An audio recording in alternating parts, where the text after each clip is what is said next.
We got a new Kagurabachi chapter, and thank goodness they let Hokuzono have a chapter of downtime. I'm pretty sure that's the whole reason this chapter like even exists. Of course, there was like the whole situation of like the barrier keeping out Samura and Chihiro, but I feel like adding this whole situation of like another vessel really helped with like some downtime for Hokuzono. Which, I mean, if y'all don't know, he went to New York. I think he did like an art piece for New York or something like that for Kagurabachi. So yeah, I imagine he's gonna take a break soon because I don't think he can keep going with this. I will say though, the art for this chapter was magnificent. It was really, really, really good, and I thoroughly enjoyed it. Now, about the whole situation of the vessel, I think that the whole situation of the vessel will be pretty good because it's gonna give us a ton of action where they're going to have to take out the Hishaku. In terms of who the vessel is, I'm not so sure who the vessel is. There was this one dude that went to go take a piss, but he said, oh, I can't take a piss. From what I've seen, there's a pretty big chance that this guy's going to be the vessel because apparently he can't pee. He couldn't pee. And they do explain that, you know, the vessels, they basically shift their entire bodies and they lose intestines and they lose their reproduction organs. And maybe this vessel lost their kidney and that's why he can't take a piss. I don't know how anatomy works, man. I'm not a doctor. But yeah, he probably went through a couple of changes whilst turning into the vessel and he can't piss, and that could be a telltale line that he's the vessel, because pee-pee is stored in the nuts, right? No, I think either Hokuto is the vessel or it's definitely that one guy that couldn't take a piss, because I think they're the only ones that kind of make sense because they're kind of the only ones that have had a little bit of focus.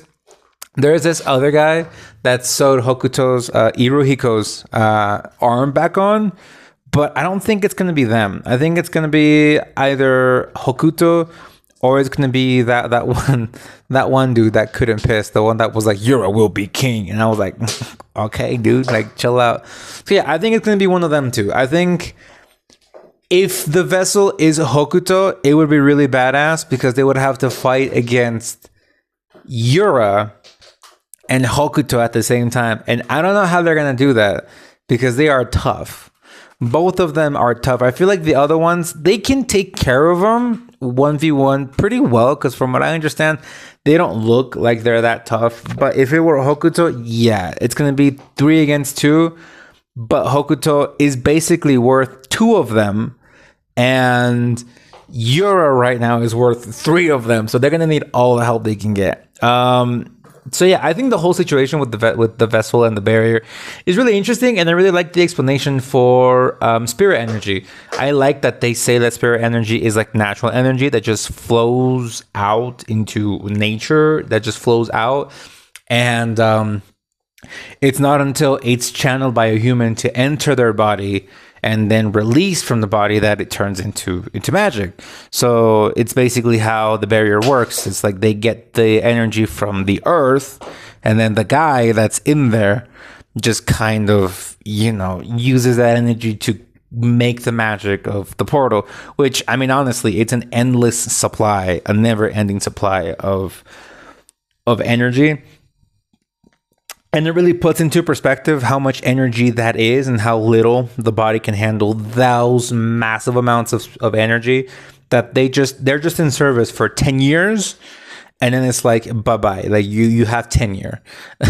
You can live the rest of your life leisurely.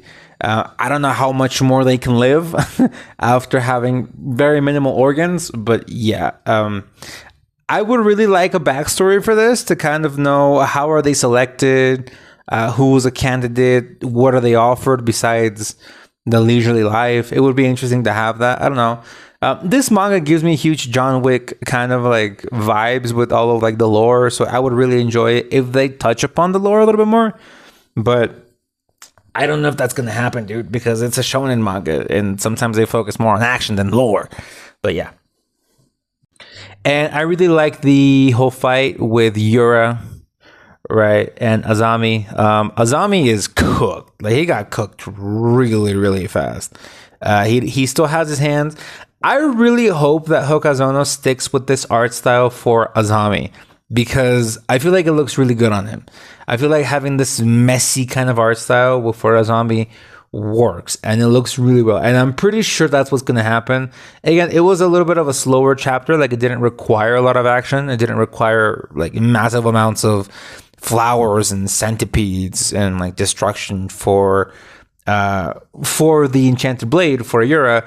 But I really hope he sticks with this art style. Hokazono sticks with this art style for Azami because he looks really good. He looks really good in this art style, and I just think he looks nice. And I like it, and I hope he can keep it for Azami. And that's basically it. I mean, I got nothing more to say. I could extend this up to 10 minutes long, but that's really all I got to say, honestly. It was a really short chapter, transitional chapter. If there's anything more I have to say upon rereading, I will probably make a separate video, like talking about it once more. But yeah, I mean, in the meantime, not much happened, dude. And it was pretty okay. It was pretty fine. And yeah, thank you guys for watching, and I'll see y'all next time. So, bye-bye.